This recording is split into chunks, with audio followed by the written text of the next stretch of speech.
संक्षेप मैं समझता हूं कि अगर कोई विशेष बात ना हो तो विपक्षी दलों को प्रतिरोध करने के, विरोध प्रदर्शन करने की अनुमति हो।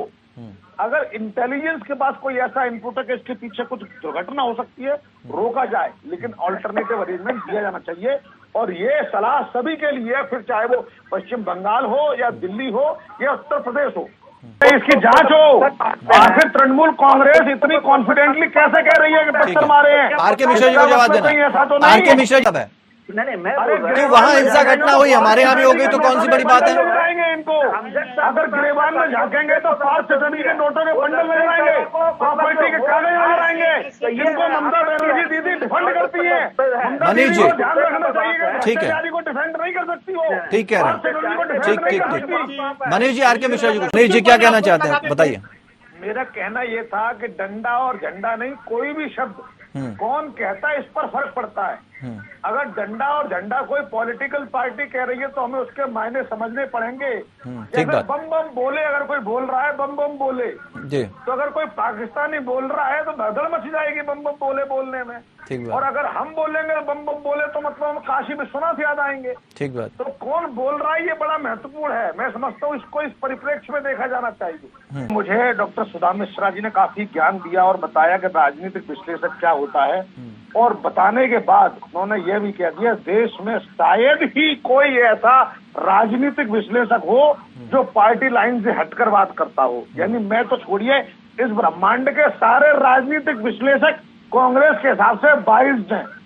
मतलब इनके हित की बात करेंगे तो वो राजनीतिक विश्लेषक ठीक हैं, इनको कुछ खास पत्रकार जो इनके हिसाब से प्रश्न पूछते हैं बाकी मीडिया इनके हिसाब से नहीं है। वो पत्रकार जो इंदिरा गांधी आप खाने में क्या पसंद करते हैं, आपको कौन सी साड़ी कलर की साड़ी पसंद है, वो पत्रकार ठीक पत्रकार है। और जो कड़वे प्रश्न पूछ लेता है जो इनके विरोध की बात करता है पत्रकार ही नहीं बनता है। तो मेरा डॉक्टर सुधा मिश्रा से निवेदन है, फिर भी मैं आपके दिए हुए ज्ञान पर विचार करूंगा और सोचूंगा कैसे और बेहतर होना है। लेकिन आप ये समझ लीजिए, अगर आप गलत का साथ देंगी तो आप भी गलत कहलाएंगी। आज जिस तरीके मनीष गुप्ता जी, आम आदमी पार्टी मनीष गुप्ता जी आपको डेंट कर रही है ना। मनीष गुप्ता जी, वही पार्टी है जिसको समर्थन देकर दिल्ली की सरकार आपने बनाई थी। मनीष गुप्ता जी, पाप के उस पाप के भागीदार समझ गए आपकी बात को मनीष जी, इसलिए आप इस बात को डिनाई नहीं देखिए कर मनीष जी, सकते।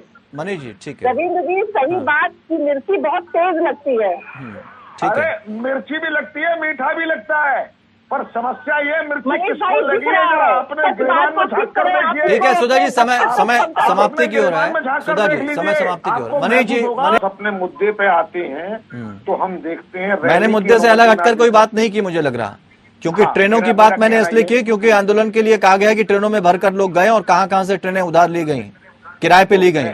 लेकिन मैंने इसीलिए बात की कि क्या जनता के लिए नहीं मुहैया कराई जा सकती थी उस समय? निश्चित रूप से कराई जाती थी, कराई भी गई है। हम मूल विषय पर ही हैं, देश के 70 करोड़ नागरिकों को हम मूल विषय पर ही हैं। पर मैं ये कहना चाह रहा हूँ कि ममता बनर्जी दीदी का घमंड अब इतना ज्यादा बढ़ चुका है कि अगर प्रधानमंत्री फोन भी करते हैं तो फोन लाइन पे नहीं आती। हाँ, उसकी बात वो कह देती है, समझ देश सकते के प्रधानमंत्री के लिए कह देती है कि मेरा मन करता है मैं इनको थप्पड़ मार दूं। ऐसे उल जलूल बयान देने वाली घमंडी नेता के खिलाफ अगर कोई आंदोलन हो रहा है तो जनता को देखना ही चाहिए। और अगर जनता ऐसा पार्टिसिपेट कर रही है, अगर ट्रेन किराए पे ली है लेकिन जनता तो भर के आ रही है, तो हमें समझना पड़ेगा कि जनता का मन क्या कहता है, जनता के मनोभाव क्या। जी सुधा जी जवाब दे रही है, सुधा जी आपको। माननीय मुख्यमंत्री को शब्द का प्रयोग करके कह रहे हैं तो मैं भी चाहती हूँ कि स्मृति ईरानी जी के जो शब्द होते हैं निर्लज्जता पे झूठ बोलने वाली जो झूठी रानी है, जरा उन्हें क्यों भी समझा दीजिए कि अभिमान और आप याद करिए मौत के सौदागर कौन बोल रहा था? बोलने वाली रानी को समझा दीजिए कि झूठ का अभिमान कितना बड़ा होता है। देश को आप दिखाना चाहते हैं, उस झूठ से जनता आपके फांसने वाली अब नहीं है। कांग्रेस का तो वर्ल्ड रिकॉर्ड है उल्टे सीधे बयान देने में, अर्जुन सिंह से अरे आप लोग देखिए रोज का झूठ खुल रहा है, शर्म आनी चाहिए। मनीष जी थोड़ा सा रोकना चाहेंगे। Sudha ji 1 minute, Sudha ji 1 minute, Sudha ji 1 minute, Manish ji थोड़ा सा रोकना चाहेंगे। आप मुझे सिर्फ एक बात बता दीजिए, राजनीतिक विश्लेषक का मतलब आप बहुत गहराई से जानते हैं, वो पक्षपात नहीं करता। वो ऐसी बात करता है जो न्यूट्रल होती है और तथ्यों को जनता के सामने रखता है। और अगर आप वन साइडेड हो जाएंगे तो जनता को समझने में देर नहीं लगेगी कि आप किस तरफ से बोल रहे हैं। देखिए, अगर कोई ये और दूसरी चीज अगर आप ये कहते कि लोकतंत्र में जो गलत बयानबाजी होती है वो ठीक नहीं होती, वो किसी के हित में नहीं होती और उससे लोकतंत्र की जो शांति है वो भंग होती है, तो ज्यादा बेहतर होता। आप ये कहना चाह रहे हैं कि मैं अपनी बात को स्पष्ट ना करके पॉलिश करूं?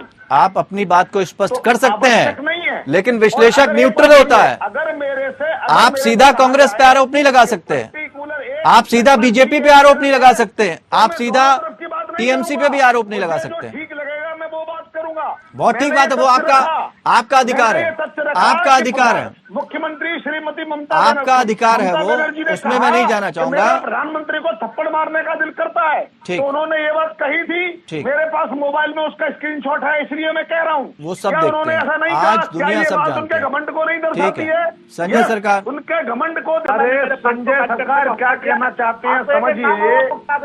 संजय सरकार ये कहना चाहते हैं कि अभी अभी ममता दीदी ने कहा है, अभी अभी ममता दीदी बोली है कि अगर केंद्रीय एजेंसी के लोग आपके दरवाजे पर आए तो जनता सड़कों पर उतरे, उनको काम नहीं करने देगी। अरे दरअसल क्या ममता दीदी ने क्या टिप्पणी की है? आप केंद्रीय एजेंसी के लोग अगर आते हैं तो आप उनसे टक्कर लीजिए। अप्रत्यक्ष रूप से पश्चिम बंगाल की मुख्यमंत्री ममता दीदी तृणमूल कांग्रेस को लोगों को भड़काकर केंद्र और राज्य के बीच में एक अनरेस्ट पैदा करना चाहती है, जिसका नतीजा ये होगा कहीं न कहीं राज्य और केंद्र के बीच मतभेद होंगे और पूरे विश्व में वो मैसेज देना चाहती हैं कि ये राज्य और केंद्र के बीच टकराव हो रहा है। ये संजय जी सुन लीजिए, नीति के साथ जा रही वो है। बड़ा आरोप लगा रहे हैं जो कि ममता बनर्जी का खुद का कहना है। ये मनीष जो देश में अलगाव की भावना को भड़काया जा रहा है, जब आप केंद्रीय फोर्सेस को कन्फ्रंट करने की बात जनता से कह रहे हैं। ठीक है। ममता बनर्जी को माफी मांगनी मनीष जी एक मिनट, मनीष जी कहता है बकरा खाना खाता है, और ये मनीष जो है संजय जी, ममता बनर्जी में पैर का नखून भी नहीं है, पैर का नखून नहीं है। संजय जी ये मनीष जी एक मिनट, एक वोट मेरा है। मनीष जी एक वोट मेरा है। मनीष जी नाखून के बराबर ना सही। मनीष जी सुन तो लें, बराबर क्यों? सबका एक एक वोट है, बराबर का है, संजय सरकार तो स्थिति है, वो मैं भी सबका एक एक वोट है, बराबर का है। मनीष जी पैर का नखून भी नहीं है ममता बनर्जी को। अरे मुझे नाखून बनना भी नहीं है।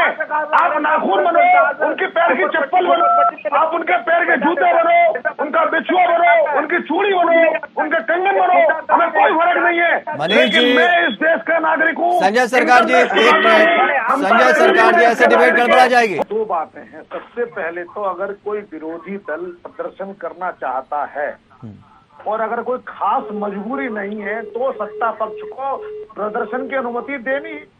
जी कंपेयर करिए, जब CAA के खिलाफ शाहीन बाग में प्रदर्शन था जी, तो दिल्ली में प्रदर्शन बिल्कुल रोका नहीं गया। ठीक, उनके धैर्य की परीक्षा ली गई कि आप प्रदर्शन करिए, हम आपको समझाएंगे, आप समझिए, मानिए ना मानिए बात की बात। और वही हुआ। लेकिन जिस तरीके से नावन्नों के तरफ अगर कूच भाजपा कर रही थी और जिस तरीके से पश्चिम बंगाल की पुलिस ने TMC काडर की तरह बिहेव किया, लाठीचार्ज किया, हिरासत में लिया, कहीं ना कहीं ये लोकतंत्र के नाम पर एक धब्बा जरूर है।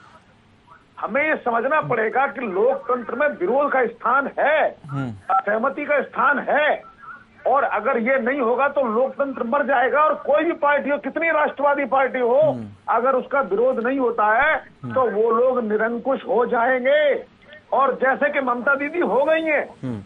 एक थोड़ा सा अब आप चूंकि मुझे शाहीन बाग की तरफ ले गए, कुछ बयान ऐसे थे जिन बयान पर लोगों ने आपत्ति जाहिर की थी और वो अच्छे बयान नहीं कहे जा सकते। उन बयानों को लेकर क्या कहेंगे कि अगर आप हटे नहीं तो ऐसा कर देंगे? देखिए, बयान देना अलग बात है। इस देश में अर्जुन सिंह से लेकर दिग्विजय सिंह तक लोग कैसे कैसे बयान देते आए हैं, ठीक। ये बात जानने की जरूरत ही नहीं है। ठीक बात। हाल ही और में किसान राहुल आंदोलन को गांधी क्या जिस कहेंगे? पादरी से तमिलनाडु में मिले, किसान उन्होंने आंदोलन के लिए ऐलान क्या किया कहेंगे? कि मैं जूता इसलिए पहनता हूं ताकि धरती माता से मैं दूर रहूं। ठीक है, किसान अरे आंदोलन भाई, के लिए क्या बयान कहेंगे? बयान के नाम पर हमारे देश मनीष जी, में किसान जीत आंदोलन खाने के लिए को क्या उसी कहेंगे? कीमत बताने वाले लोग हैं। मनीष जी, बयान तो कोई भी कुछ भी दे देता नहीं है। नहीं, किसान आंदोलन के लिए लेकिन- क्या कहेंगे? वहां भी आंदोलन ही था, हाँ बिल्कुल आंदोलन था। फिर वहां क्या हुआ? वहां तो खालिस्तानी और पता नहीं क्या क्या वो दे दी गई थी उपाधि। अगर आप देश को बांधने का प्रयास करेंगे, सीमाओं को रोक देंगे, आप देखिए मैं जमुना पार दिल्ली में रहता हूँ, दिल्ली और गाजियाबाद के रास्ते को जिस तरीके से रोक के पूरे देश को बंधक बनाया गया, और जिस तरीके से इंदिरापुरम की एक महिला की सुप्रीम कोर्ट की याचिका के बाद वो रास्ता खोला गया, आप सरकार का धैर्य देखिए। जब तक कि सुप्रीम कोर्ट ने इंटरफेयर नहीं किया, कोई भी बलपूर्वक आंदोलन को दबाने की कोशिश नहीं की। बिल्कुल इसी तरीके से ममता दीदी को भी कहीं ना कहीं उन्हें मौका देना चाहिए था कि आप प्रदर्शन करो ना। सहमत आपकी आप बात करो, से, आज लेकिन नहीं, दिल्ली रोज में करो। मनीष जी अगर देश का आर्थिक तौर पर नुकसान नहीं होता है, ठीक, अगर एक दिन प्रदर्शन की अनुमति मांगी जाती है, खास समय की अनुमति मांगी जाती है, वो तो कह रहे हैं अनुमति दी नहीं हमने। अनलिमिटेड प्रदर्शन तो नहीं हो रहा था ना। वो तो कह रहे हैं पुलिस ने अनुमति नहीं दी ना, मार्च के लिए मैं पुलिस यही ने तो कह अनुमति रहा नहीं हूं, दी। ऐसा कितनी बार हुआ है कि पुलिस ने अनुमति ना दी हो। यही तो बात है कि आपातकाल लगाए, कांग्रेस ने कहा किशोर कुमार से कि हमारे पक्ष में गाने गाइए, और किशोर कुमार ने गाने नहीं गाए तो उनके गाने ऑल इंडिया रेडियो पर बैन हो गए। ठीक, क्या ये आजादी की जो स्वतंत्रता है, इसको रोकने का प्रयास है? क्या ये विपक्ष को रोकने का प्रयास है? उनके इरादों को, उनके जोश को कम करने का प्रयास है? अरे अगर ममता दीदी को कोई प्रॉब्लम है, वो सामने आती है कि हम आज की नहीं परसों की परमिशन देते हैं, परसों की दे लीजिए, आप परसों प्रदर्शन कर लीजिए। पर नहीं, ममता दीदी किसी न किसी तरीके से अपने खिलाफ होने वाले हर विरोध को इग्नोर करना चाहती हैं। ठीक।